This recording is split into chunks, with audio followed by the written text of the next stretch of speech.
we are moving on to the second session of today's program on the evolution of generative AI, trends, innovations, and impacts. It will be handled by Dr. Santhosh Kumar Gopalan, Professor, Department of Computer Science, Cochin University of Science and Technology, Cochin.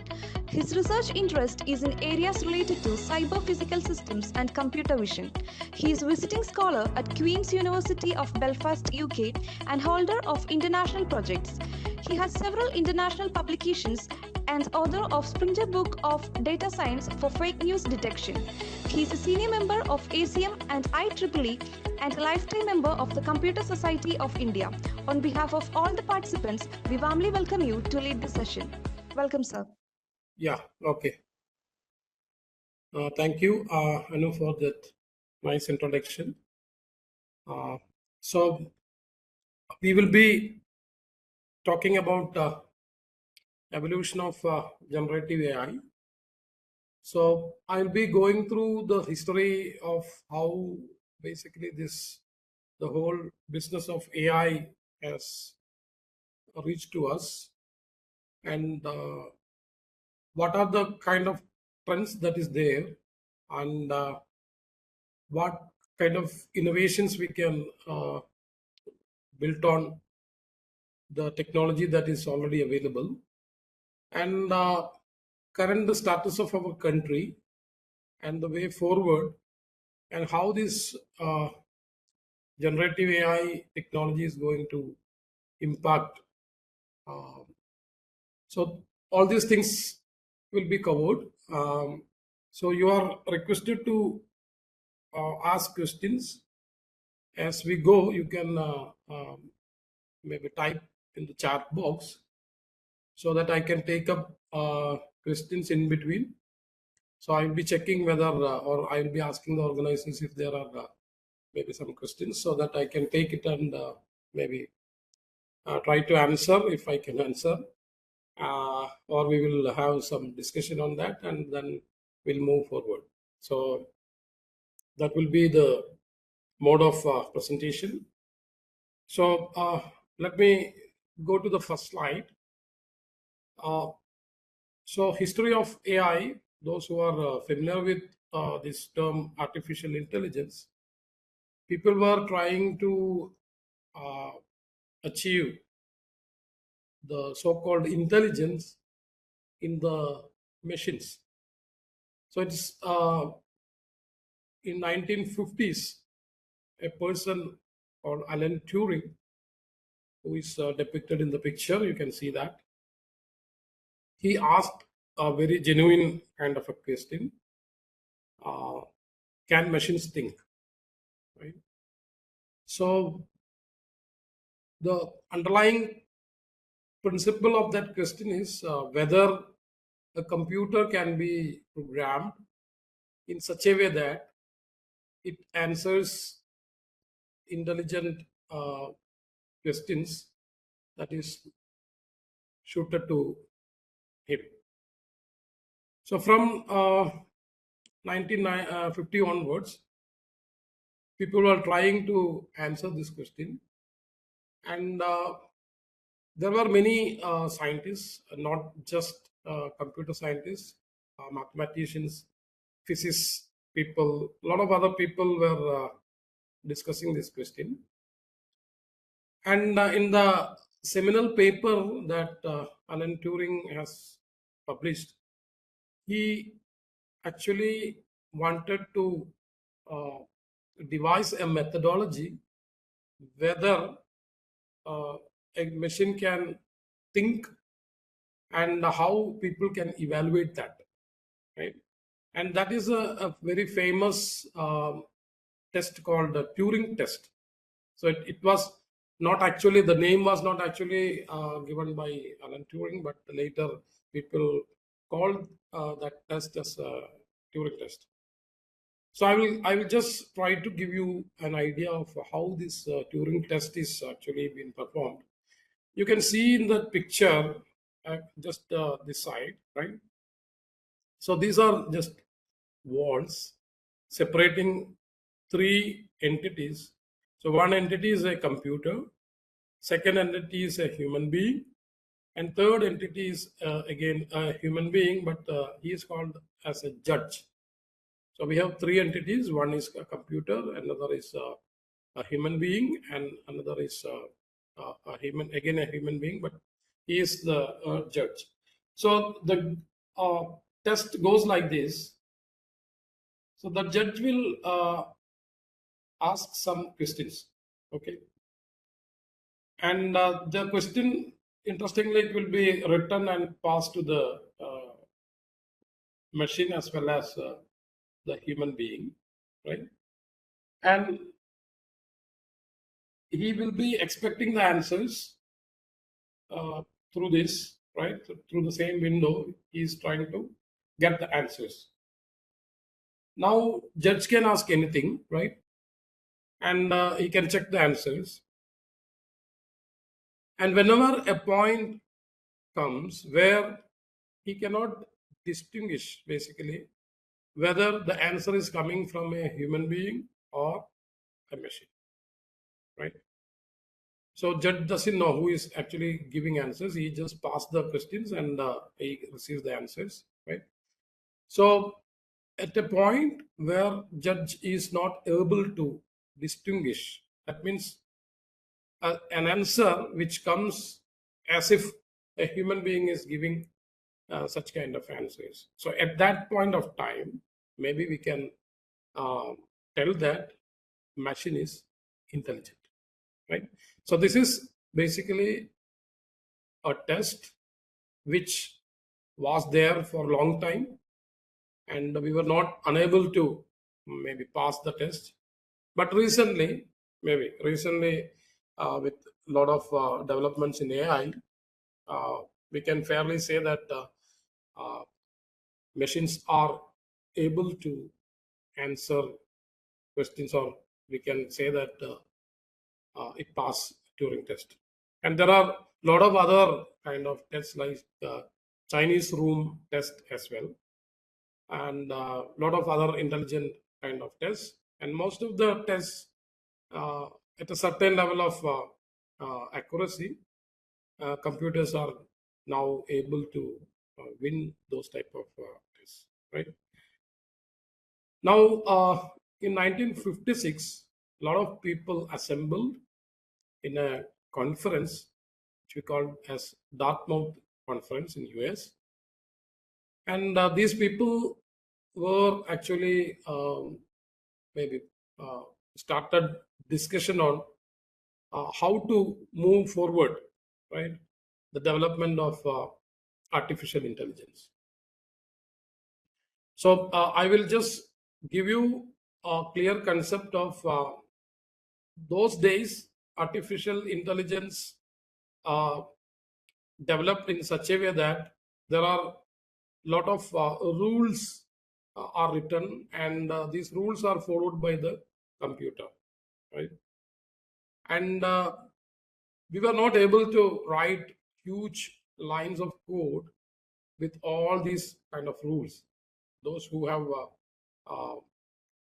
written some programs might be knowing if then else conditions, right? A lot of if then else conditions were there, and that was not an intelligent way to program a computer to do human level intelligence, right? And that period is basically called as a classical AI period, right? But after some time, the development of AI was just went very low, and we call this as a cold age of AI, where now people were actually interested to develop because they were unable to scale the uh, maybe the solutions. That means they are not able to generalize things so that maybe the intelligent behavior can be mimicked.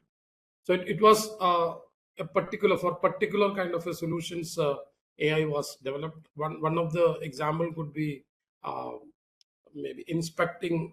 That means a doctor and a patient, right?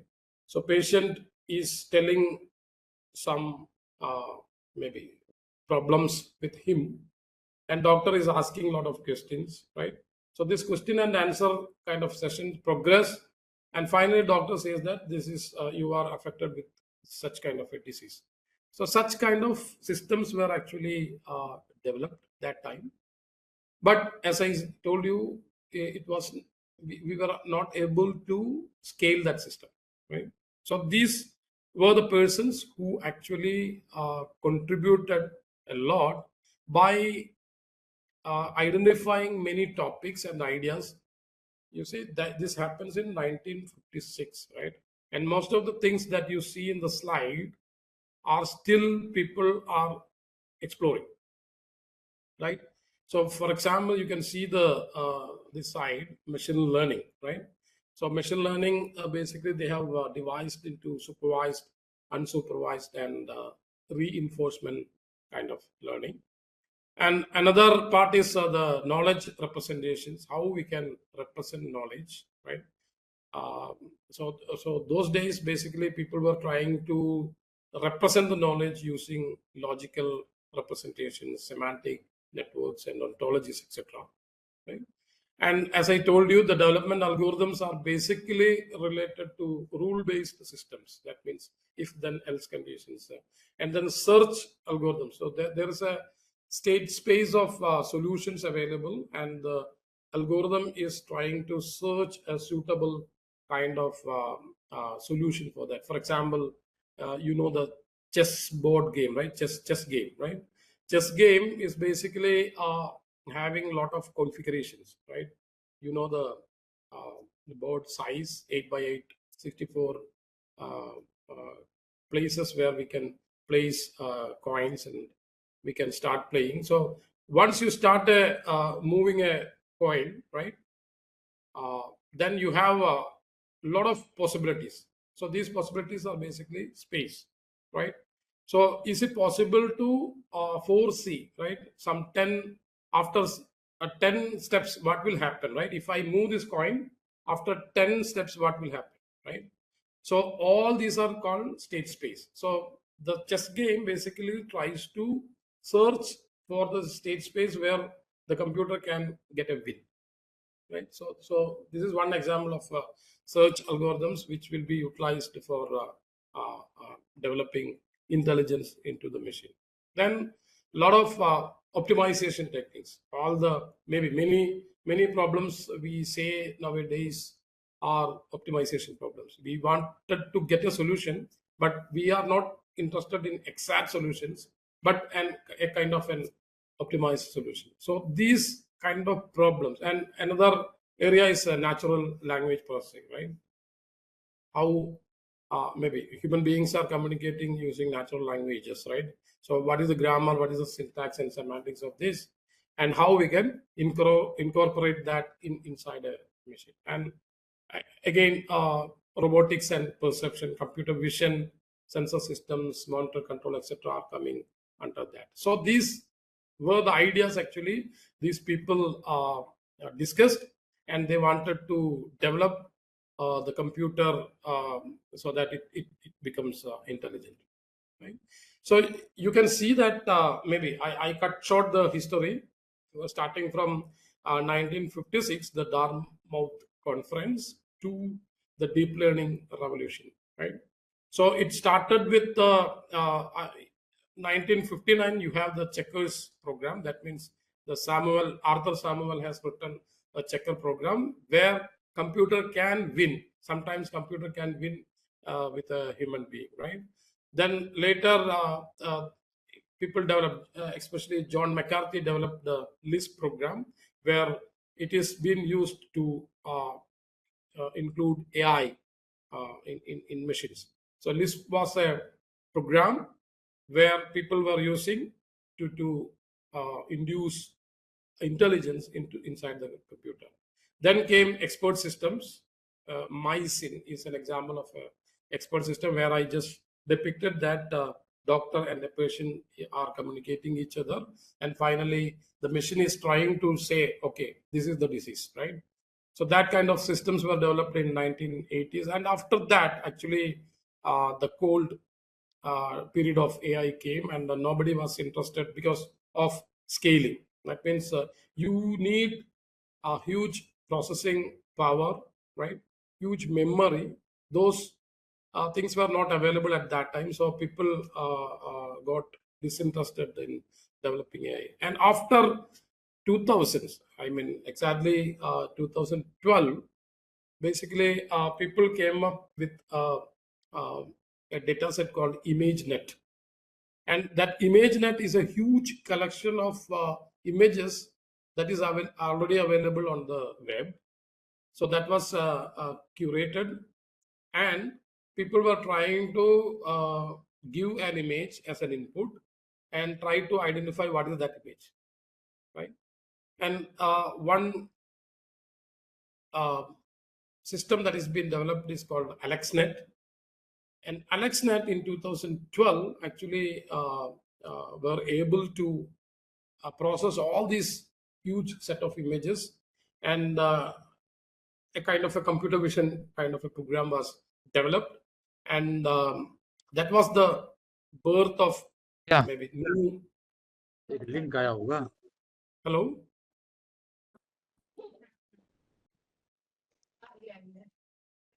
pardon, somebody was asking something.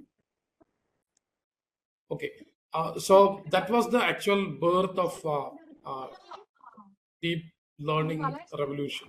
Basically, a neural network came into picture, and a huge stack of neural networks and neural network based models were built, and the start of deep learning revolution has come. And now you see all fruits of this AI revolution is due to the technology called the deep learning, right? So if you ask me what is basically the origin of this AI basically people start perceiving as a machine learning problem.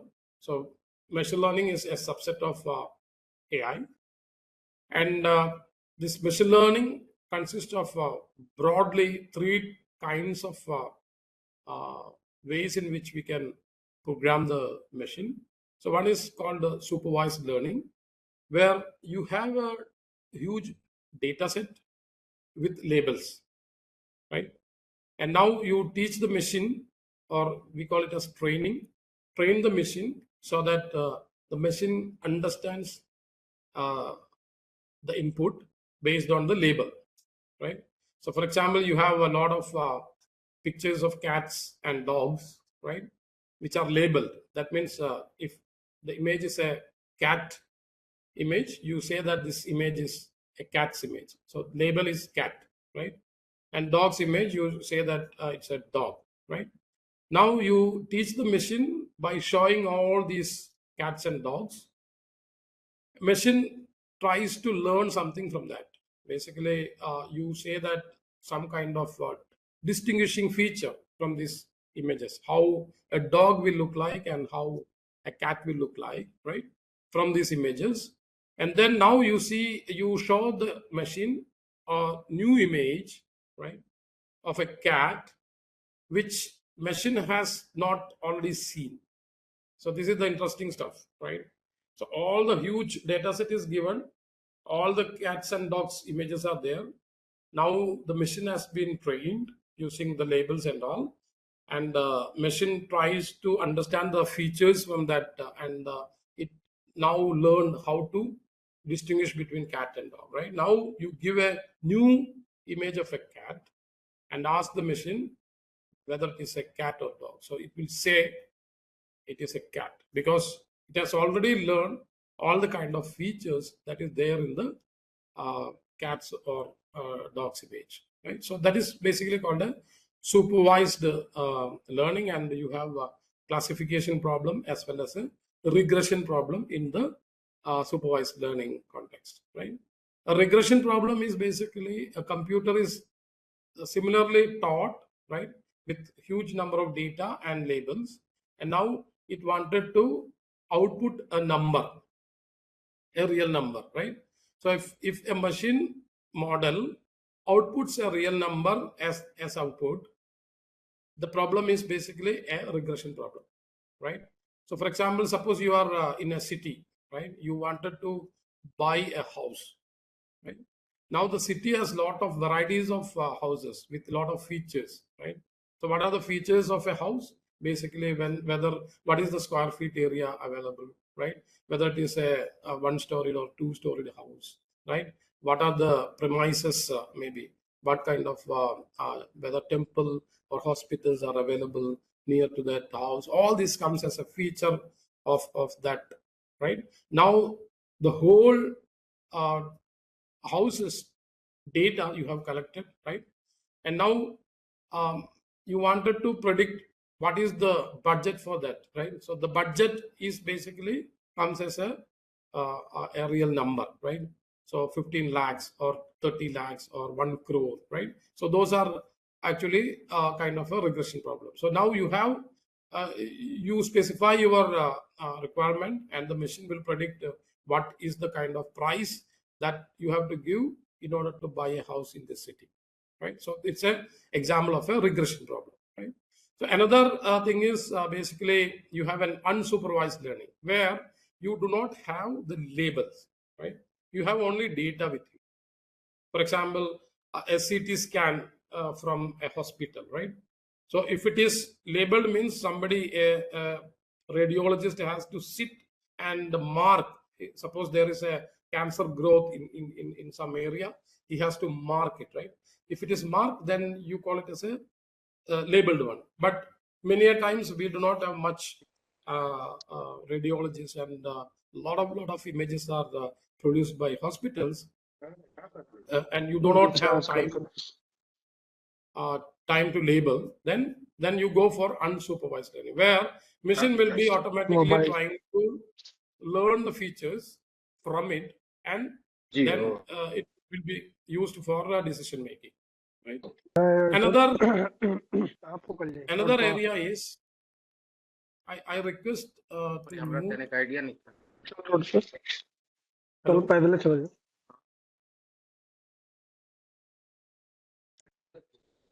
Okay.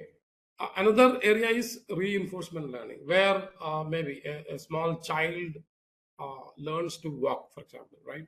Or he wants to study something. So whenever he is doing a positive thing, you give a positive feedback, you give him reward so that he is motivated, right? Whenever negative things done, you just penalize him, right? So out of that, it learns, right? The children or the child learn something. So this is basically called a reinforcement learning. So I was just trying to give you an idea of the machine learning context. What are the kind of maybe learning models are available? So one is supervised, another is unsupervised, and another is reinforcement learning. So now we quickly jump into basically to understand what is generative AI. So AI models which are capable of generating new and original content. So it could be a text, it could be image, it could be audio, video, whatever. So even there are generative AI programs which will generate code, right? So all of us are familiar with this. For example, the Chat GPT or Gemini, right, gives you if you give a prompt, it will generate a lot of text. If you ask, kindly give me a poem, right, about this, then it will generate a poem for you, right? So this is a transformative kind of an idea, right? So machine learning things can be of two, you can classify into two ways. One is already you have some data, right? And from the data, it tries to learn some patterns, and then it uses for classification or clustering or something like that, right? Now here you have something, you learn, the model learns something, and from that it tries to generate something. So generation is a very maybe versatile thing, right? Recently only people came with this kind of an idea where the machines are able to, machine models are able to generate something, right? So let us try to understand basically what is happening. So right, So maybe one of the oldest program, maybe which has some capability of generating is Google Translate. Okay. You know, in 2006 itself, Google has announced this project, Google Translate, and it was available. And now more than 113 languages or more than that is available, right? So what is the principle here? Basically, you are entering kind of a text here uh, in some language. So let's say you have entered text in English, and now you wanted to translate it, right, in another language, let's say in Hindi, right? So how this is possible? Basically, Google might have done a lot of trainings, right? So they have corpus, right? Corpus of text, both in the English language as well as the Hindi language, right? One maybe an idea where we can train such systems are having parallel corpus, right? Parallel corpus in the sense you have a text written in Hindi, and what is the corresponding parallel for the English, right? Now you train the system, so that system will try to understand how actually the language is changing from one language to another language. It picks up some patterns from that, and then if you give the a sentence in English, then it will automatically translate it into the Hindi text. So this is how basically Google Translate works. But now they might have improved the technology, and it is no longer just parallel text, but a lot of other technologies are actually behind the Google Translate. But this is a well known kind of a system which is basically introduced by Google. So let us try to understand what is basically a machine learning model, right? A lot of people will say that what is a model, right? But we have to understand the, I mean, at least what is basically behind it, and um, see, developing a model is a huge Herculean task. So I just wanted to highlight you why it is a very a Herculean task to uh, develop a model, right? So let us just get an idea of a small uh, baby neural network, right? So this is a simple neural network where you have as input units. I call it as units. You can see the red dots.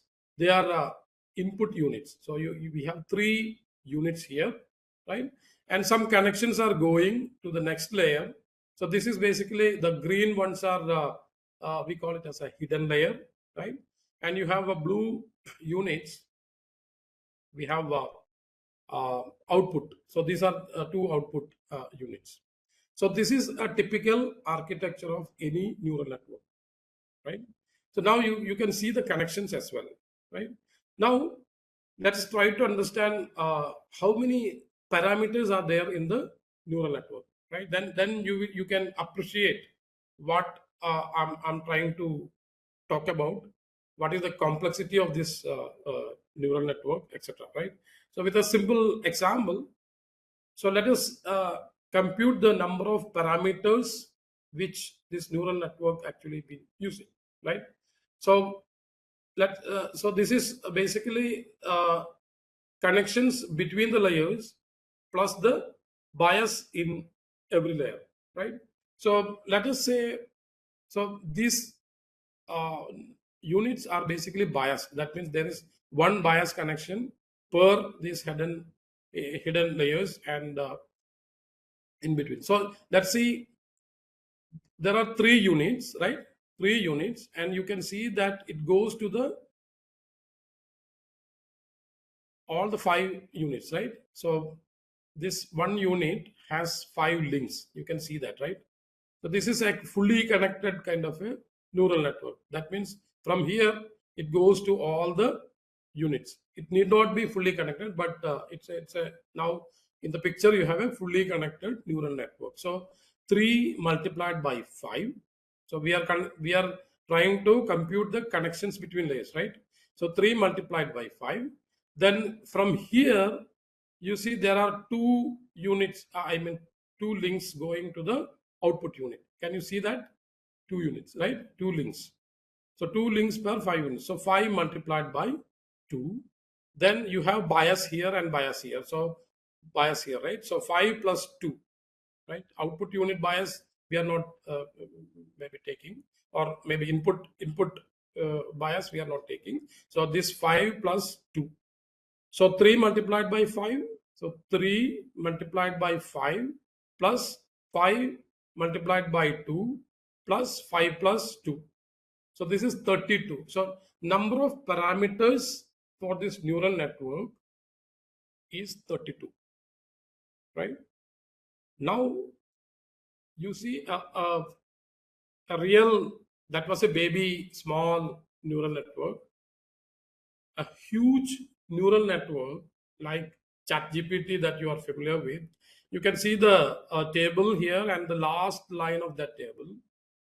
You see the GPT-3 having 175 billion 175 billion parameters. You can see in the first column, last entry, 175 billion parameters are associated with the GPT-3 model, right? GPT-4 is already available. GPT-4 will have much bigger number of parameters. Number of parameters basically implies how good your model is, right? Now you can imagine what kind of size the model, that means ChatGPT, right? When we say ChatGPT, it's very simple small word, but the network behind it is a huge network, right? So it has a hidden layer. 96 hidden layers are actually inside the model, and each hidden layer is itself is a huge neural network, right? Each layers itself is a huge neural network. So you can imagine what kind of a monster actually we are talking about, right? You should understand this, because to train these type of huge monsters requires lot of computation, right? It's not easy to train these machines, right? These models. So what is meant by training a model? Basically, I maybe just recall that I was explaining you what is supervised learning, right? Where you give a lot of examples, and then the machine will be trying to figure out what is there by identifying the features. Features also actually might be given by the user. But in deep learning kind of neural networks, the features are actually identified by the model system itself, right? We are not explicitly saying, okay, the cat has whiskers, right? Ears like this, like that. So here, the system or the computer itself tries to learn what kind of features are there in the system. Automatically it tries to learn. So that's why we need a huge architecture, huge monster as a model, right? Now to train this, you need huge computation power. That means you need huge amount of energy to be spent to train a neural network, a huge deep learning neural network. So it's not easy actually. It's not easy to just to train. Using your laptop, it is impossible. Using maybe multiple servers, it is impossible. You need virtually, we call it as server farms, right? Huge number of machines with lot of GPU connected with it, right? You need huge, energy to train this machine. And one, maybe the negative effect is you are releasing a lot of green gases while training a machine. That means huge heat is being produced, right? Huge green gases are being produced while you are training the. You are impacting nature while you are training a monster like this, right? So I was just telling you there are two kinds of approaches, right? One is we wanted to, let's say, cat and dogs, we wanted to classify, right? So this is basically a classification problem where the model is nothing but how to discriminate these two, right? These two people, how to discriminate. So this is we call it as a model, and we call it as a decision boundary where it separates cats and dogs. So basically, this is a classification problem where you classify given images into cats and dogs. But this is a kind of a generative approach where you have huge number of images of dog and huge number of images of cat, right? And you give the images to the machine, and machine tries to figure out basically what kind of distributions, right? Maybe a mathematical term I'm using, a probability distribution. It tries to understand the probability distribution of these images, right, and then it tries to generate, right, a similar image from that. So this is called a generative approach. So it tries to generate, it learns the probability distribution from the given data and tries to generates new data from the given, maybe by learning the huge data that is given to him, right? So it is possible to produce lot of new data points that look like cats or dogs, right? So this is an amazing thing because you just give a huge number of examples, right? And then computer is able to learn what kind of probability distributions are there in the data, and then it is able to produce a similar kind of images from that. So that is amazing, right? So this is called a generative approach, and all this deep learning business or generative AI business is depending on or based on this kind of a generative approach. Now I just wanted to maybe again give you the number of parameters that is being used. So as I just told you, ChatGPT 3.5 version uses 155 billion parameters, and it was released in 2022. Now you have ChatGPT 4.5, and you see this 1.7 trillion parameters. All these units you have to picturize in your mind, right? And all the connections that is emanating from these units, you should picturize and see the in order to have 1.7 trillion parameters, how much units and how many connections in between you must have to have this type of a huge model, right? So I just wanted to give you an idea of maybe how the neural network look like when you say just a chat GPT or Gemini or related type of things. Now I just wanted to compare it with a human brain, right? Human brain and what kind of number of connections are actually there in the human brain and the models that we have actually trained. Right? Maybe as a computer scientist, I won't extend the artificial neural network to the human neurons, right? People just say that, okay, we tried to uh, maybe model uh, a neuron, right, which is similar to human brain. But maybe I'm of an opinion that still there are a lot of things we have to learn about human brain. Human brain is not actually well studied, right? This is just just a toy kind of a comparison, right, with the neural network that is there in the human brain and the artificial neural network that is given as a picture here, right? So now you see that 10 to the power of 14 connections are there.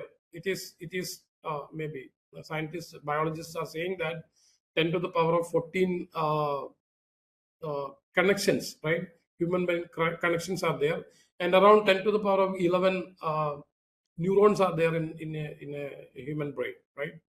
So now you see that in 2023 we tried to achieve 10 to the power of maybe nearly 10 to the power of 12 connections only. You see, uh, maybe 10 to the power of 12 from 10 to the power of 13 to reach there is a huge gap is there, right?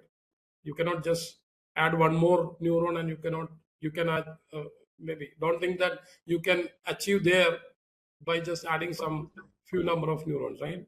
But it's saying that the number of connections in the artificial models that we have developed is far away from the actual human brain number of connections. We have to reach there. But this is just a comparison, right?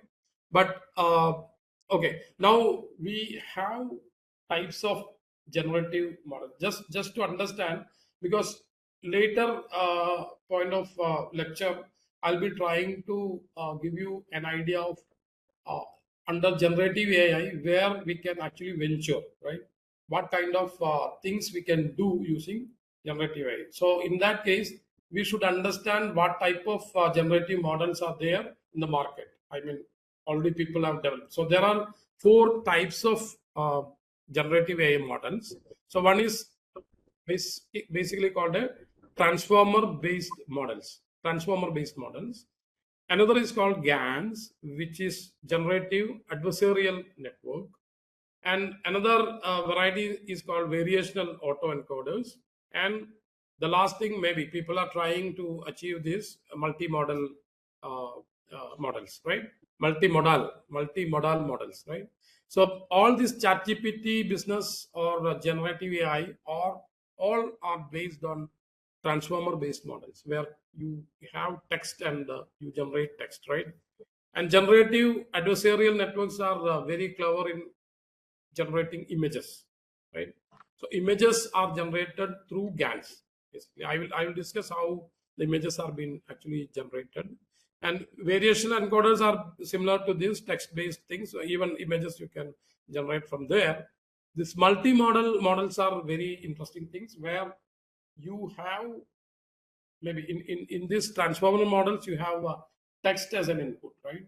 But in multimodal means multimodal, right? Multimodal means you have varieties of kinds of inputs. That means you have text, image, right? Let's discuss about text and image. So text, parallelly you have given images and you are generating something.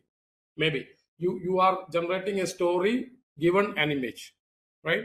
So an image is given and you write a story of that image.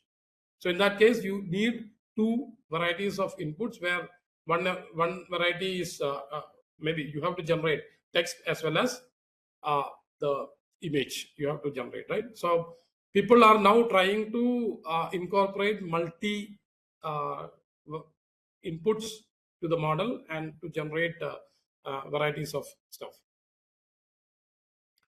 And this part, maybe large language models, all the ChatGPT, Gemini, those things are belonging to this large language model. And most of the revolution happened in this area is because of this giant neural network, a deep neural network, which we call it as a transformer. So transformer is a type of AI model that learns to understand and generate human-like text by analyzing the patterns in large amount of text data, right? So you might have seen maybe while typing mail in Gmail, for example, it will auto complete, right? Hello, how, if you write hello, how are you will be auto completed. So from where it actually generating. So basically this is text generation. RU is generated by the machine, right? So from where it learned, basically it analyzed a huge variety of data set where it knows, right? It knows probably hello, how, after how, R is the most probable word that will be coming. So it will be saying hello, how, R. Then hello, how are, then definitely there will be a U coming, right? So most oftenly people might have done, people might have written such sentences, and from that sentences the language model learns this and tries to autocomplete it. So this is very simple kind of idea, but as I told you, the inside architecture of the transformer is a huge bunch of neural networks that is going into. Now, when I tell you the input, right, you cannot just feed text or images directly to a computer. You must understand that. We must convert text into some kind of numerical vectors. So what you are just maybe saying is a word called cat, right? And that is converted into a set of numbers, and the whole thing is, whole row is, we call it as a vector, right? So such vectors are being generated from words, or even the whole sentence you can convert into a vector, and we call this as embeddings, word embeddings, right? Words are converted into some kind of a mathematical entity, which we call it as a vector, which are bunch of numbers, right, real numbers, and computer can understand from that. Computer cannot understand anything like cat, C-A-T. If you write C-A-T, it cannot understand. It needs an equivalent representation of that as a numerical representation, then only it can understand, right? And now, so what is the beauty of converting this into numbers? So you can see that here, you see that the cat and all the columns you see, it's a living being, right? Then it's a human or gender or loyalty, then verb, plural, etc. Lot of things are here. So what are the applicable things for a word cat, right? So it's a living being. So I give some number, a positive number here, right? Then is it a human? No, maybe like it's a creature, right? So some value is given here. The gender is here, right? So is it a plural or a verb or this thing? No. So I give some negative values for that, right? So similarly, all these words are just created as vector. Now, what is the beauty of this is you can maybe project it into a vector space, where vector space, each points will be, similar points will be coming together, closer together, right? You see that cat, kitten, right, are coming together, and house is far from that, because semantically cat and kitten are maybe semantically similar, but house is not semantically similar to cat, right? So this way you can try to, I mean, group the sentences, words, right, or even paragraphs, or the whole text, right? Given a whole text can be converted into a single vector, right, a huge vector, and then you can compare that document with another document, right? So is there any similarity between these two documents? So you project it on a vector space, then you can understand whether the documents are saying similar things, right? So for example, an example could be a plagiarism detection, right? Plagiarism detection, you give the paper, right, to a plagiarism detection software. It will try to compare with all the other papers that is available to with him, right? And how it compares, it's not compared by word. Maybe some sentences by sentences it will be comparing and saying that, so okay, your paper is similar to most of these papers, right? It already understood what kind of similarities are there in your paper and other papers that is already been published. And if you are trying to publish a similar paper which is already been published, then maybe the plagiarism is around 90%, right? You are trying to copy text from that thing, right? So this way, machine is becoming intelligent to compare words or sentences or even documents. And the same argument applies to the images also, right? Images also you can convert into a vector, and you can project it, and from there you can try to understand the similarity. So I will just give a pause here, and I will just wanted to maybe take some questions. If there are questions, maybe you can ask in the chat box, whatever I told, right, till now, maybe you can put your questions or maybe comments or arguments. If you have something which maybe you're not agreeing with me, you can just post in the chat box so that I can take it and answer your questions. So I will give you 2 minutes to just to have a look on your questions. No, sir. Good, sir. I am Dr. Shainke George. I just want to know that uh, how to manage the ethical things in language model. Okay, so ethical things. I haven't described anything on ethical things, but maybe since you have asked the ethical things, so maybe as I pointed out, the models are basically trained on a huge data set, right? So Yeah. these data sets, I told you the example of an ImageNet, right? ImageNet is a huge collection of images which were available on maybe public domain, right, on internet, right? And uh, if you are training your model without maybe getting permission from those authors who have contributed those images, there are ethical issues, right? There are ethical issues. That means you are not getting permission from that, right? Now, maybe I have given you another example of checking plagiarism, right? There also, suppose maybe the plagiarism model itself is trying to get data from, let's say, a publisher, let's say a science direct, right? Science direct is a platform where elsewhere is the publisher who is publishing a lot of articles, right? Now if you are taking articles from there to train your model without the permission of elsewhere, then kind of ethical issues are coming, right? So similarly in medical field or law field, wherever, right, data usage is without permissions, then a lot of ethical things are. So yeah, Sir, so can I make sure add a that, point? yeah, please go ahead, sir.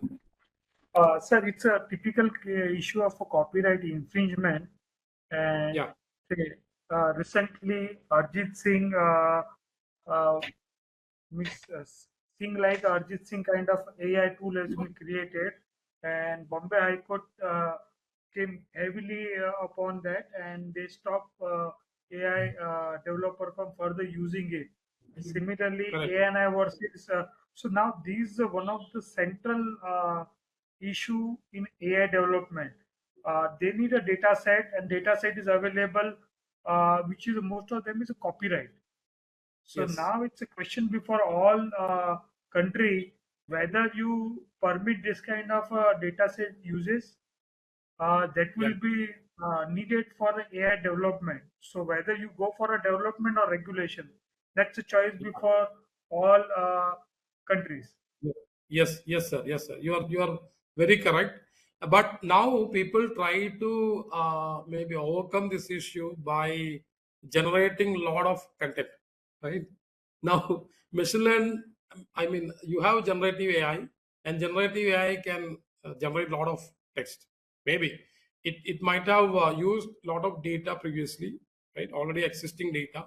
From that, it can generate a lot of text, right? And then this text again can be used by a model to generate, I mean, a lot of other text or images or audio or whatever, right? So people are trying to generate synthetic data, right? And then using that synthetic data, they wanted to train their models. So these type of approaches are coming, but it's going to be a huge issue because how much content is available on the World Wide Web is many content is generated by human being only, right? Many pictures you are posting on Facebook or WhatsApp, all these, I mean, coming in the World Wide Web. And I don't know whether you are writing a story on the Facebook. Are you allowing Facebook to take that data and maybe use it for their purpose? I don't know. Maybe you are using Facebook for free, right? So whenever you are using Facebook for free, I mean, you might have agreed upon a maybe the data that is generated by, I mean, posted by me might be used by Facebook without my permission, right? So these are the precisely the terms and conditions of various social media platform. Whatever data we upload, they have a Yeah, royalty-free worldwide right to use our data without our permission. So these are we never read, we just accept and move on. yes, sir, yes, sir. Yeah, definitely. No, no. See, my question is, let's say Google tries to charge you, okay, to use any kind of its maybe offerings.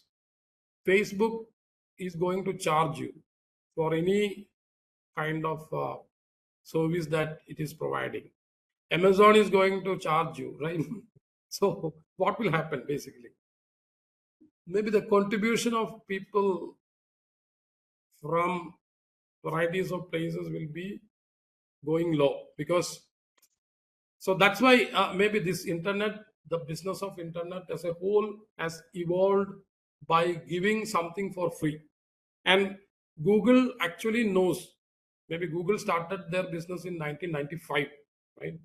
The search engine, they have developed search engine and published it 1995, way back in 1995. From there, people were just doing a lot of keyword searches, those things. Every data that has been generated by us is now with Google, right? So that is why they are able to come up with huge kind of models, right? And Wikipedia, we might have contributed in Wikipedia, right? A lot of documents are there in Wikipedia. A lot of text is there in Wikipedia. And Wikipedia was published as an open source kind of a stuff, so that anybody can take the data and maybe use it for developing. But now there are, we call it as paywalls, right?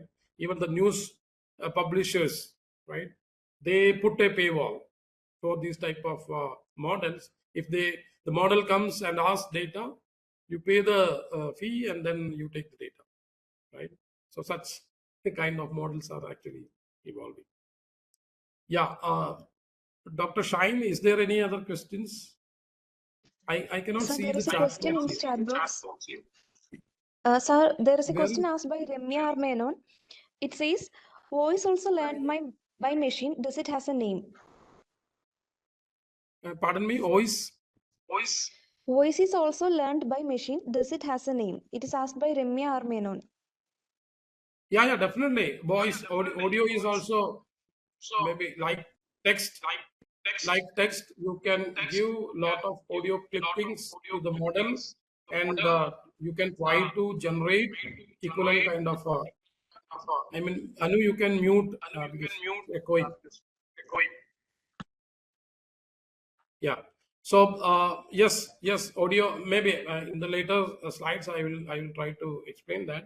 But whatever that is available as data, and if you are able to convert it into a vector, as I just explained as a numerical vector, you can train a machine so that it can generate similar kind of a stuff. So that is the underlying thing, right? So there is Any one more other question. question? Yeah, Yes, please. sir. So what is the reliability and accuracy of data generated or analyzed by generative AI? Yeah. Okay. So it's a good question.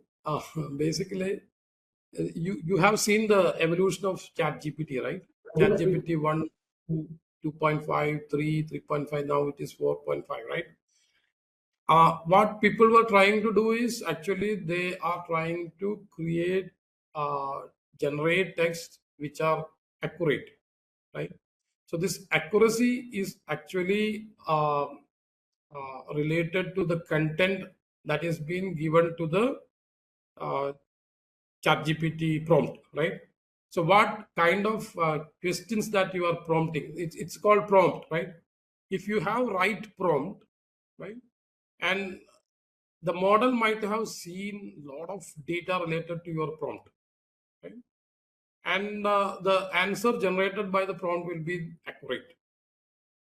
But if it doesn't have data with it, let me ask, maybe let me shoot one question. Who is Dr. G. Santhosh Kumar, right? Immediately ChatGPT will say that I don't have any answer because I don't have any data pertaining to that, right? Or let's ask a question like what is the space DX mission of India, right? See, this ChatGPT, those things are actually trained using data that is available till maybe 2021 or late 2021. And this is a new information, right? So ChatGPT will not be able to generate an answer for that because it doesn't know actually, right? So for to answer that, it has to take the data till today, right? Retrain its model and give it to you. Then only it will be able to answer your question. I mean the latest kind of thing. So accuracy depends on, right? Accuracy depends on how much information it has already it has, right? That is one thing. Second thing is, even though it doesn't have anything, for some questions it will try to generate some text, right, which is not at all connected to the, I mean, answer that you are expecting. And this particular thing is called hallucination. So models can hallucinate. That means it generates some random kind of output which nowhere related to the question that you have asked, because it doesn't have anything to answer that question, right? Or maybe a part of the question it is not able to answer, but it can generate something which is a hallucinated text, right? Which not a reliable kind of an answer, right? So answer to your question is yes. Now the new models like Gemini, ChatGPT later version, right? Those things can generate accurate answers depending on what kind of prompt that you are giving, right? And if it has data with it, definitely you will get a accurate kind of answer, right? Hope I have answered your question. Any other question? Sir, there is a question asked by Ankit Yadav. Okay. So, as I have shown in a graph earlier, presently the AI parameters are still less than neuron connections in human brain. Is it possible for machines to bridge this gap? And will bringing AI close to the human potential help with the AI hallucination problem? Yeah, that's what all the all the companies are actually trying to do, because you can expect chat gpt version 10. Okay, I mean after 4.5 they will release 5, but the problem is as I just told you, uh, it's now not the problem of the model. Basically, uh, you cannot just increase the number of connections. I mean, the neural network, the bunch of neural networks that is inside this kind of transformer models, you cannot just blindly increase it, right? Now, if you are increasing it, you are getting only slight improvement in the result. That's what report says. So maybe but don't try to compare human brain and the connection between neurons with artificial neural network. Maybe just for maybe understanding stuff, people are saying that no way you can compare a human neuron or human neural network with artificial neural network. Maybe my personal opinion is it's far away, right? It's far away for a machine to uh, get what we call as a uh, general artificial intelligence. I mean, uh, see, particular task it can do, but one model cannot do multiple things. A human being can do multiple things. A human being can recognize a cat and dog. Same way, it can write a letter. A human being can write a letter, right? A human being can sing a song, right? It can recall whatever grandmother has told to him, right? All these versatile things a human being can do, and even parallelly it can do, right?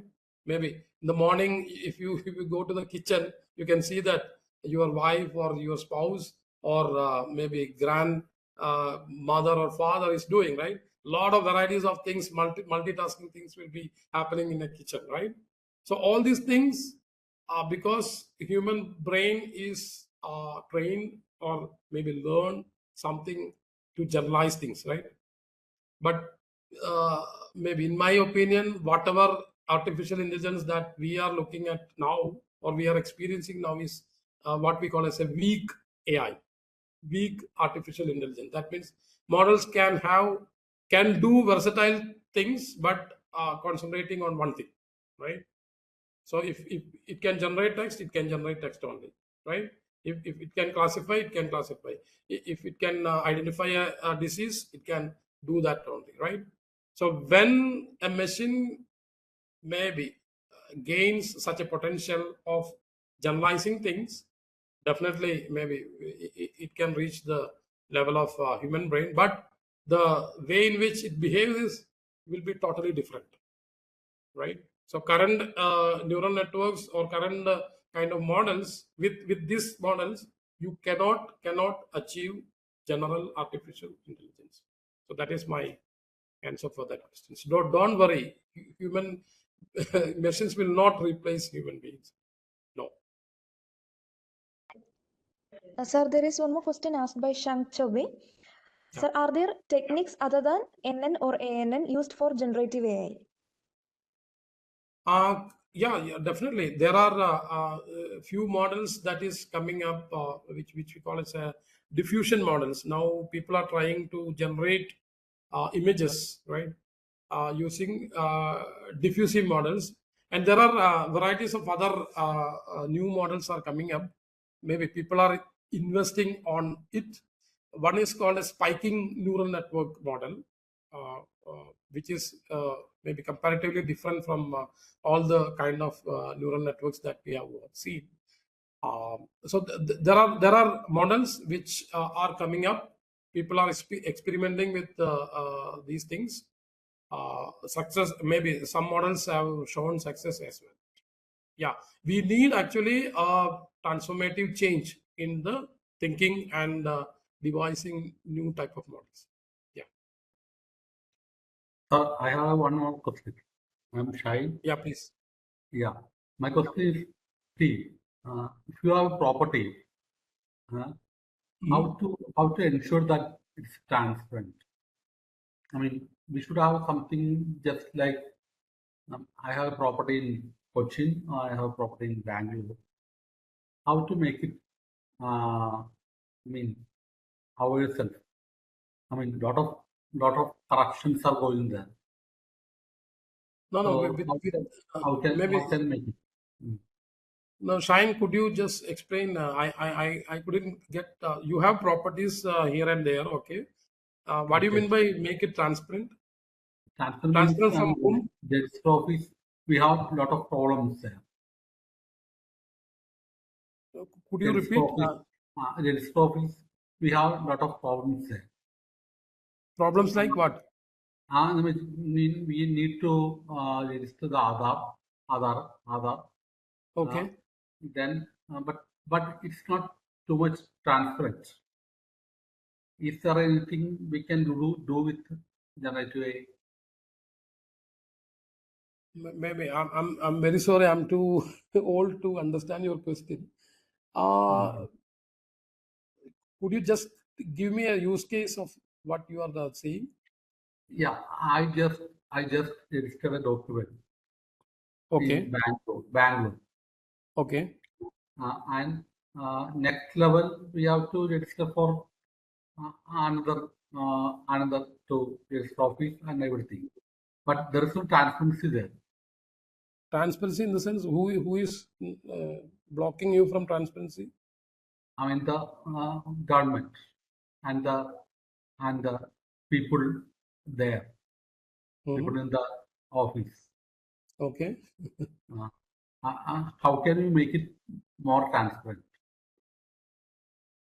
Maybe maybe I will take your question later, but uh, it might need a lot of explanation. So maybe let us. Yeah, Uh, a lot of questions are coming there. okay, okay. From Shall Daniel we? Sharma. Yeah. Yeah, whatever data we get from the ChatGPT, it collects the data to improve its version from large number of people using it. We are getting data from ChatGPT and Whatever data we are get from the ChatGPT, it okay. collects the data to improve its version from Mhm. large number of people using it. Okay. Now, is it collecting data? That is your question. Yeah, Usually, maybe later version they might be using it, but it's not a good idea to use that.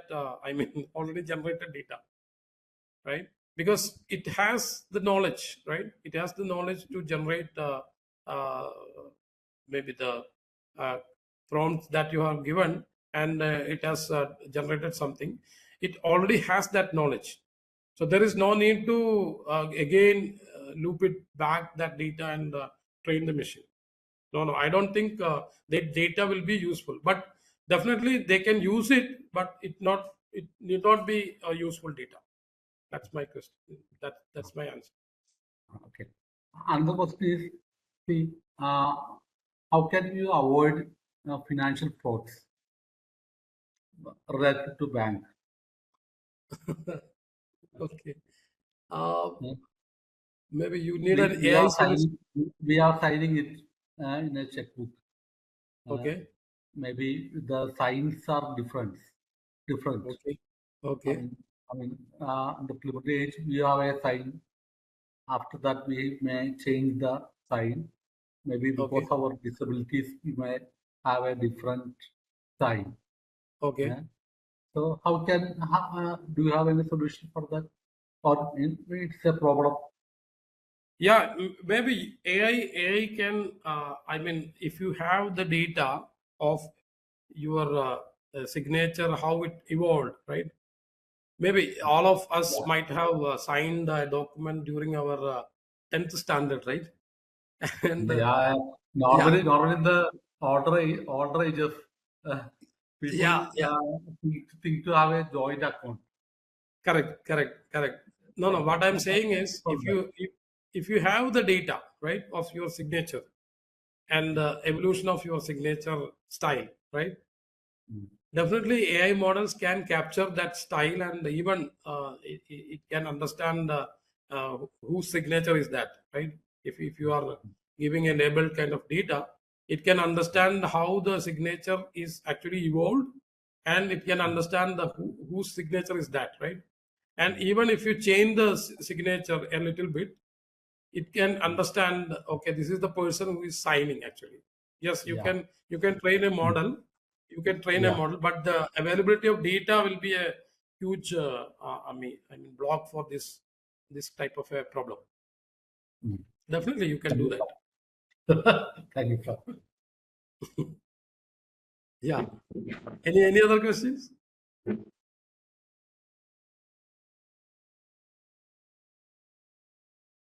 If there are no questions, maybe I can just continue. Can I continue? Yeah, sure, Yes, sure, sir. sure, sure, sure. Yeah, yes. Okay. So I think we have taken a break and just we are returning to our discussion.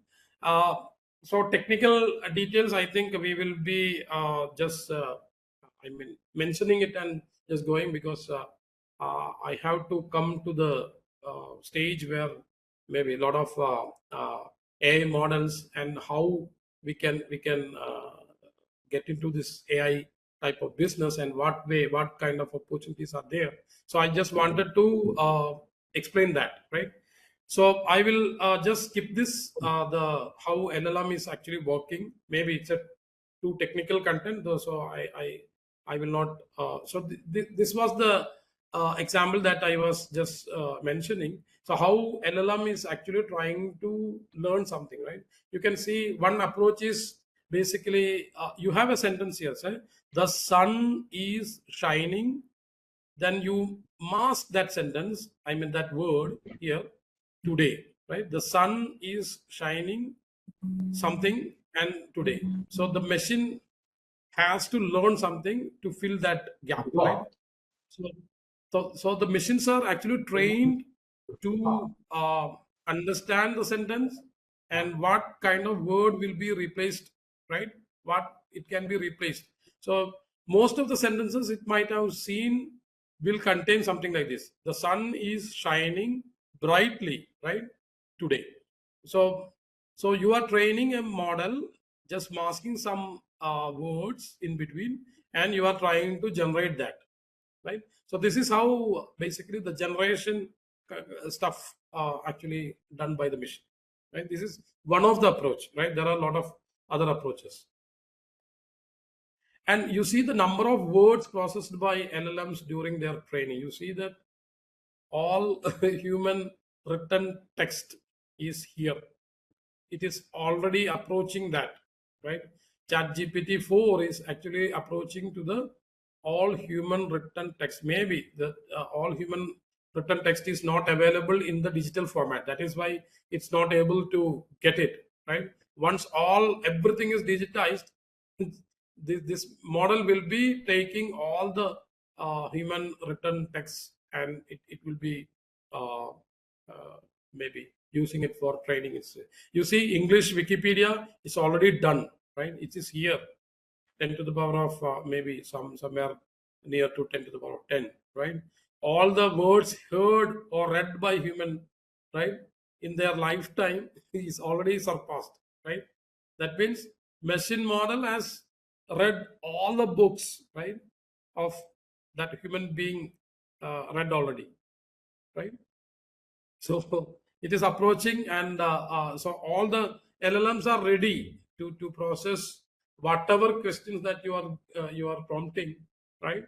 So if it is there in already, I mean, generated text, it will be able to answer your. Right?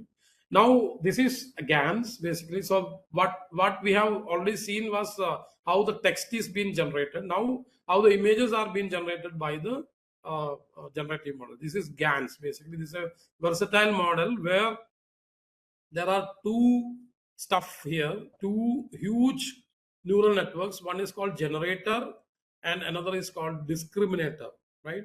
You already know what is a discriminator. Discriminator is basically classifying data, right?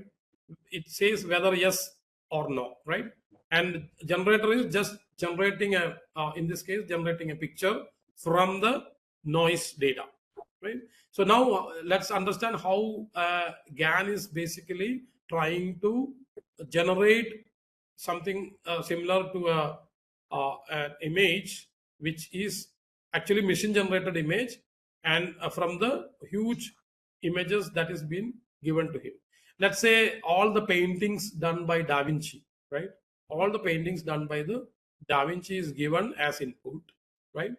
So it is trained, right? It is trained all the uh, I mean Da Vinci generated, I mean painted images are being given, and it is trained, and it is taking a sample from that, right? And it is given to a discriminator, right? Now here the generator side, it generates some image, some random image, right?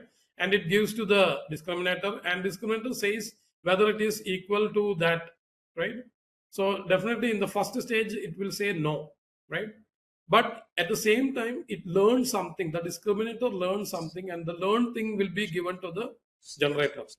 That means what is actually I mean learned by the discriminator will be given as a feedback to the generator.